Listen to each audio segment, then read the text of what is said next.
The eminence in Shadow season 2 episode 4 की शुरुआत में हम लोग देखते हैं कि कुछ गुंडों ने मित्सुबिशी की ट्रांसपोर्टेशन ट्रेन को रोक दिया है और वो लड़कियों से कहती है कि तुम्हारी कंपनी तो कुछ ज्यादा ही पैसे कमा रही है। इस समय पर अभी जो तुम्हारे पास सामान है वो कम से कम 100 मिलियन जेनी का होगा। तुम्हारा बिजनेस काफी अच्छा चल रहा है, इसलिए हमारे बॉस को लगता है कि तुम्हारे बिजनेस को रोक देना चाहिए। ऐसा बोलने के बाद अब उस लड़की के ऊपर हमला करके उसके कपड़े तक फाड़ देता है। वो लड़की अब उसे पूछती है कि तुम्हारा बॉस कौन है, जिस पर वो बताता है कि क्या तुमने गार्टर नाम के बंदे का नाम सुना है। मिडगर में वही सारी खरीदी और बिक्री करता है और तुमने उसे गुस्सा कर दिया है। तो वो लड़की कहती है कि ऐसा नहीं हो सकता है, गार्टर तो काफी ज्यादा रिस्पेक्टेबल जेंटलमैन है। सभी लोग उसकी रिस्पेक्ट करते हैं क्योंकि वो मेजर कोऑपरेटिव अलायंस के प्रेसिडेंट हैं। वो डिवाइन टीचिंग का फेथफुल फॉलोअर है और उसने तो चर्च में काफी डोनेशन भी दी है। वो तुम जैसे लोगों को हायर नहीं करेगा हमारे बिजनेस को रोकने के लिए। तो वो बंदा उसे कहता है कि जो अच्छे लोग होते हैं उनकी भी एक हिडन डार्क साइड होती है। गार्टर इतना अमीर हम जैसे लोगों को हायर करके ही हुआ है। तो वो लड़की अचानक से शांत हो जाती है और कहती है कि मुझे नहीं लगता कि कोई डिफरेंस होगा कि तुम हमें ये बात बता रहे हो, क्योंकि हमें पहले से पता है। और तभी हम लोग देखते हैं पीछे अल्फा आती है काफी सारे शैडो गार्डन्स के मेंबर को लेकर और वो कहती है कि हम लोगों ने तुम्हारे प्लान को समझ लिया है। वह हम लोग उन तीनों लड़कियों को भी देखते हैं और हमें पता चलता है कि वो भी शैडो गार्डन की मेंबर सी थी। तभी अल्फा सभी लोगों को ऑर्डर देती है और सभी लोग जाकर उन गुंडों को मार देते हैं, जिसके बाद हम लोग देखते हैं कि एक मेंबर अल्फा को रिपोर्ट देती है। वो कहती है कि हम लोगों ने दुश्मन के लेजिटिमेट रैंक्स को कम कर दिया है उन्हें मार के। तो अब जो अंडरवर्ल्ड प्लेयर्स हैं जो कि कल्ट के साथ कनेक्टेड है वो बाहर आएंगे, अपने आप को दिखाएंगे। ये सुनकर अब अल्फा कहती है कि वो शुरू होने वाली है। और अब अगले सीन में हम लोग कागुनो के दोस्त को देखते हैं जिन लोगों ने मित्सुबिशी से काफी फैशनेबल कपड़े खरीदे हैं। वो काफी फ्लेक्स कर रहे होते हैं और कहते हैं कि ये कपड़े देखकर लड़कियां हम पर फिदा हो जाएंगी और हमारा सपना पूरा हो जाएगा। वो डिजाइन देखकर कागुनो सोचता है कि ये डिजाइन पक्का ईटा ने बनाया होगा। सभी लोग कुछ न कुछ करते रहते हैं क्या। तभी हम लोग देखते हैं कि स्केल के कपड़े पर जो लोगो लगा था वो उतर जाता है। ये देखकर वो लोग घबरा देते हैं और कहते हैं कि अगर ये उतर जाएगा तो ये कपड़े किसी काम के ही नहीं रहेंगे। फिर वो सोचते हैं कि अगर हम लोग इस लोगो को उतार के दूसरे कपड़े पर लगा देंगे तो वो भी ब्रांडेड कपड़े बन जाएंगे। वह उस लोगो को उतारता है और उसे पता चलता है कि ये लोगो तो किसी बेकार ब्रांडेड कपड़े के ऊपर चिपका रखा था। ये देखकर वो लोग कहते हैं कि हमारे से धोखा हुआ है, हम लोग के पैसे गए। जिसके बाद हम लोग को कागुनो के कपड़े दिखाए जाते हैं। हमें पता चलता है कि उसके पास है असली कपड़े। कागुनो अब कहता है कि वैसे देखा जाए तो मेरे कपड़े अल्फा और बाकी लड़कियां बना के देती है। जो मैंने कपड़े पहने वो मेरी पास्ट लाइफ जैसे हैं। मैंने स्ट्रीट पे लोगों को भी देखा है जो कि सूट पहन रहे हैं। मुझे लगा कि वो यहाँ का कल्चर होगा, लेकिन ये सब अल्फा का किया कराया है। मेरे ख्याल से वो लोग मेरे पिछले लाइफ की नॉलेज का यूज कर रहे हैं अपने मार्केट शेयर्स को बढ़ाने के लिए। और मैं श्योर हूँ कि जो कंपनी उनकी कंपटीशन में होगी वो इस बात से बिल्कुल भी खुश नहीं होगी। ये लोग मेरी नॉलेज का यूज करके पैसे कमा रहे हैं, लेकिन कोई बात नहीं, आज सब कुछ खत्म होगा। कागुनो वहाँ से चला जाता है अपने दोस्तों को ये कहकर कि मुझे वॉशरूम जाना है। वो जाते जाते कह रहा होता है कि जो मेरा है मैं उसे वापस लेने जा रहा हूँ। कागुनो अब एक अजीब सी जगह पर खड़ा होता है जहाँ पर वो एक अलग ही आउटफिट पहन लेता है और वो कहता है कि आज से मैं एक सुपर एलिट सीक्रेट एजेंट हूँ। आज रात दुनिया को मेरा ये नाम पता चल जाएगा।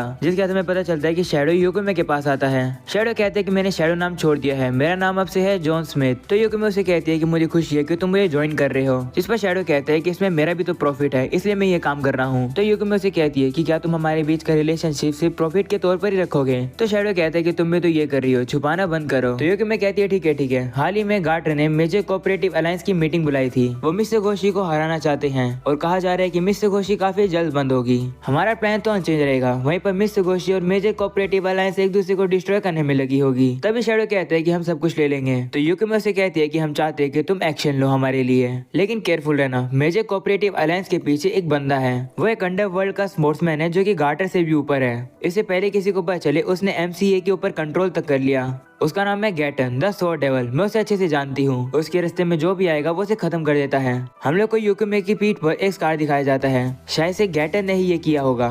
युकिमे अब कहने लगती है कि मैं कसम खाऊंगी कि गैटन को तो मैं ही हराऊंगी। जिसके बाद अब ट्रेन स्टेशन पर रुक जाती है। शैडो उतर रहा होता है। तब युकिमे से कहती है कि मैं काफी ज्यादा उतावली हूँ रॉयल कैपिटल में मार्केट के ऊपर कंट्रोल करने की बैटल को देखने के लिए। और इन सब लड़ाई के खत्म होने के बाद जो पैसा है वो खून से खरीदा जाएगा। आखिरकार अंत में कौन खड़ा रहेगा।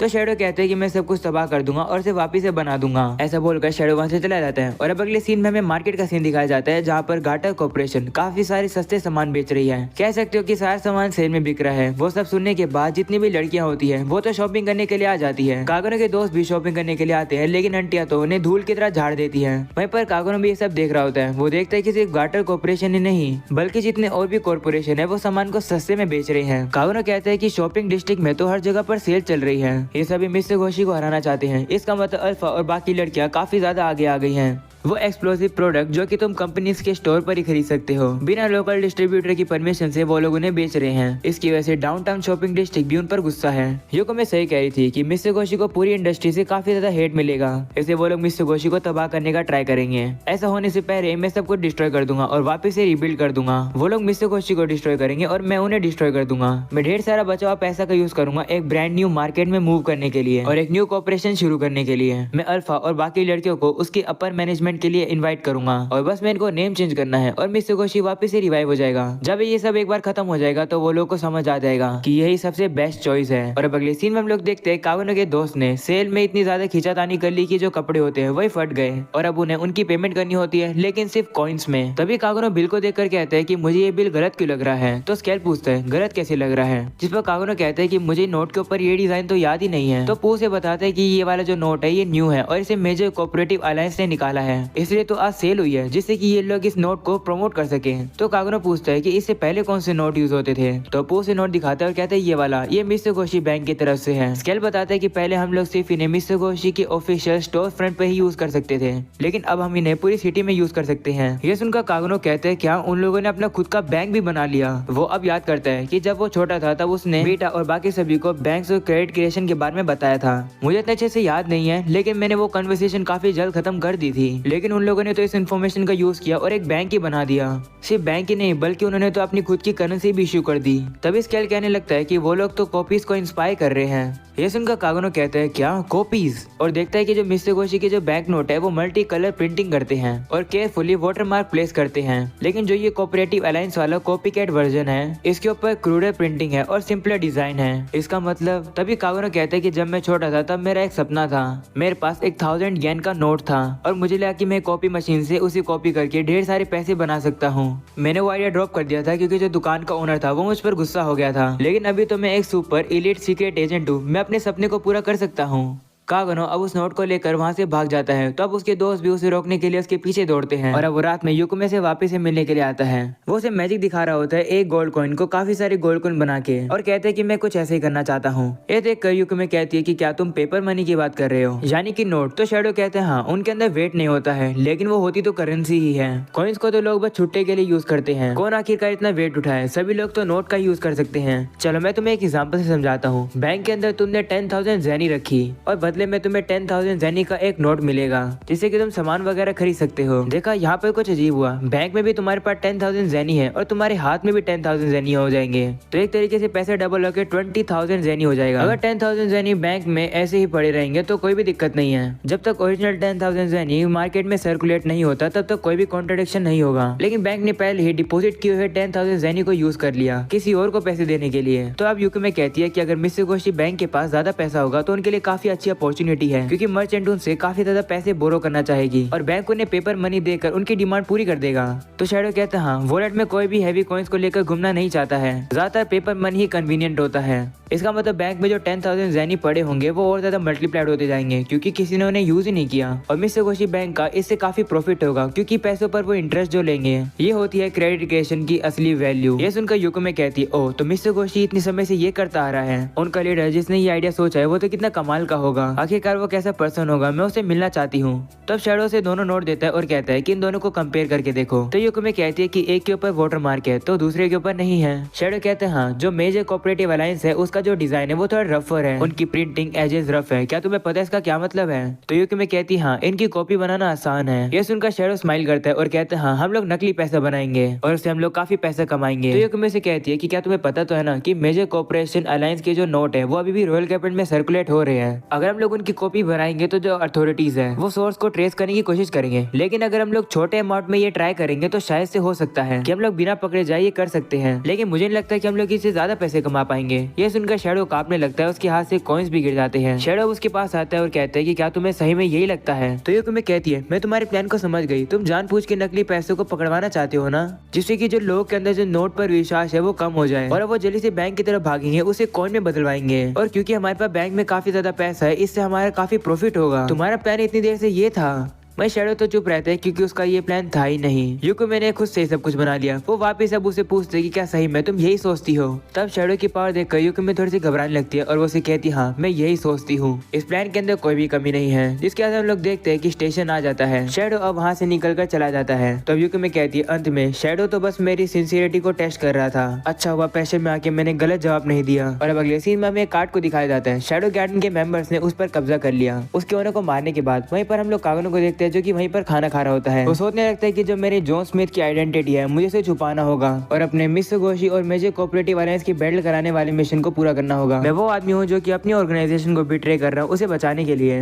मैं कितना ज्यादा कूल हूँ। शैडो वहाँ पर डेल्टा को खाना खिला रहा होता है तो डेल्टा उसे कहती है मुझे और खाना खाना है। वो उसे काफी सारा खाना खिला लेता है और अब वो वहाँ से जा रहे होते हैं। डेल्टा उसके कंधे पर बैठ जाती है और उसे कहती है कि मुझे आप में से फॉक्स की स्मेल आ रही है। तो कागनो कहता है कि मैं तो फॉक्स को हंट करने गया था, वैसे तुम यहाँ क्या कर रही हो? जिस पर वो कहती है कि अल्फा ने मुझे कहा था मुझे यहाँ पर आके बैंडिट्स को हंट करना है, क्या अभी मेरे साथ चलोगे हंट करने के लिए? तो कागनो कहते हैं वो छोड़ो, तुम्हें लगता है कि तुम्हें अल्फा से मिलना है? ये सुनकर डेल्टा डर जाती है और कहती है हाँ मैं तो ये काम भूल ही गई थी, अब अल्फा मुझ पर काफी गुस्सा होंगी। तो कागनो कहते हैं हाँ जल्दी से उससे मिलने जाओ। तो अब डेल्टा कहती है लेकिन बैंडिट्स का क्या होगा? ये सुनकर अब कागनो कहता है कि डेल्टा मुझे जॉन की याद दिलाती है। जॉन मेरा पेट था पिछली लाइफ में। और अब अगले सीन में लोग देखते हैं कि गैटन को पता चलता है कि एक और फेलियर हुआ है। गार्डर से बताते हैं कि उनके प्राइवेट सोल्जर जितना हमने सोचा था वो उससे ज्यादा पावरफुल निकले। तो गैटन कहता है इसका मतलब बैंडिट्स किसी काम के नहीं थे, तो इस बार मैं उनके पीछे क्लोवर्स को भेजूंगा। तो गार्डर शॉक हो जाता है और कहते हैं क्या वो वाले क्लोवर्स जो कि एलीट असैसिन्स हैं, जो कि आपने हाथों से चुने हैं, अगर आप उन्हें काम पर लगाओगे तो मिस्टर गोशी के सारे सीक्रेट हमारे हो जाएंगे। और अब अगले सीन में हम लोग को डेल्टा को दिखाया जाता है जो कि गुंडों को मार रही होती है। वहीं पर शैडो तो उनके सारे पैसे और ट्रेजर को इकट्ठा कर रहा होता है। तब एक पर्सन डेल्टा को रोकता है और कहता है कि तुम तो सारा हो ना, क्या मैं तुम्हें याद हूँ? मैं जावरा हूँ, तुम्हारा बड़ा भाई। आखिरकार तुम जिंदा कैसे हो? मैंने सुना कि तुम पोजेस हो गई थी और डैड ने तुम्हें हंट कर दिया था। तो डेल्टा कहती है कि बस मैं हाइड एंड सीक खेलने में अच्छी हूँ। तो जावरा उसे कहता है कि मैं तो तुम्हारा भाई हूँ, तो तुम मुझे नहीं मारोगे ना? मैं लेजेंडरी गार्डन के लिए काम करता हूँ। ये सुनने के बाद अब डेल्टा सीधा उसे मार देती है और कहती है कि मुझे ये कमजोर भाई नहीं चाहिए। ये देखकर शैडो से कहते हैं कि क्या तुम श्योर हो ये तुम्हारा भाई था? तो डेल्टा कहती है हाँ मैं श्योर हूँ। कमजोर लोग मेरी फैमिली का नाम खराब करते हैं। मेरे डैड हमारे क्लैन के चीफ है, उनकी काफी ज्यादा वाइफ है, इसका मतलब उनके काफी 1000 चिल्ड्रंस भी हैं। तो एक बच्चा मरेगा तो क्या ही फर्क पड़ता है, कमजोर लोग मरते हैं, अगर वो लोग काफी नहीं होते हैं तो हम लोग और बनाते हैं, यही हमारे क्लैन का लॉ है। ये सुनकर शैडो कहते हैं कितने अजीब लोग हैं। वो वहाँ से जा रहे होते हैं। डेल्टा भी उसके ऊपर बैठी होती है और कहती है कि मेरे पास एक आइडिया है, क्यों ना आप हमारे चीफ बन जाओ? आपको बस मेरे डैड को हराना है और आप चीफ बन जाओगे और आप फिर काफी सारे बच्चों को जन्म देना। आपका जो क्लैन होगा वो सबसे स्ट्रॉन्गेस्ट बनेगा, आपको काफी सारी वाइफ भी मिल जाएगी। तो शैडो कहते हैं नहीं मुझे इसमें कोई भी इंटरेस्ट नहीं है, मैं ये नहीं करना चाहता हूँ। वह वहाँ से चले जाते हैं। जिसके बाद गैटन को पता चलता है कि जाबरा मारा गया। गार्टर गैटन को बताता है कि अब तो जाबरा ही मारा गया। पिछले कुछ महीने से हम लोग अपने काफी कीमती ताकत लोग खो रहे हैं। अगर ऐसे ही चलता रहा तो ये हमारे पर्सनल को इफेक्ट करेगा। हमने अपने खुद के बैंक को एस्टेब्लिश करने के लिए काफी सारा पैसा इन्वेस्ट किया है और खुद के नोट प्रिंट करने के लिए हम लोग को और भी ज्यादा पैसे लगेंगे। हम लोग अपने थोड़े कदम पीछे कर लेने चाहिए। तो गैटन उसे कहता है रुक जाओ, कि क्या तुम भूल रहे हो कि तुम सिटी की ऐसी पोजीशन पर हो जहाँ से तुम सारे कॉमर्स को कंट्रोल कर सकते हो? तो गार्टर कहते हैं नहीं मैं नहीं भूला हूँ। ये सुनकर गैटन कहता है बहुत बढ़िया, तुम्हें बस मेरे ऑर्डर्स को पूरा करना है। वैसे देखा जाए तो क्लोवर्स में से जाबरा सबसे कमजोर था, जो बाकी 3 बच्चे हैं उन्हें समन करो। मिस्टर गोशी के खिलाफ हमारी ऑफेंस को और ज्यादा ताकतवर करो और उनके सारे ट्रेड सीक्रेट ले लो। ये सुनकर गार्टर कहते हैं ठीक है और वो वहाँ से चला जाता है। गैटन अब कहने लगता है जितना मैंने सोचा था मिस्टर गोशी उससे ज्यादा ताकतवर है। अब मुझे समझ आया कि कल्ट उन्हें थ्रेट क्यों मानती है। और अब यही हो जाता है ये एपिसोड खत्म। उम्मीद है ये एपिसोड आप लोग को पसंद आया होगा। पसंद आया तो लाइक कर देना, चैनल पर नहीं हो तो सब्सक्राइब कर देना। मिलते हैं अगले एपिसोड में, तब तक के लिए बाय बाय।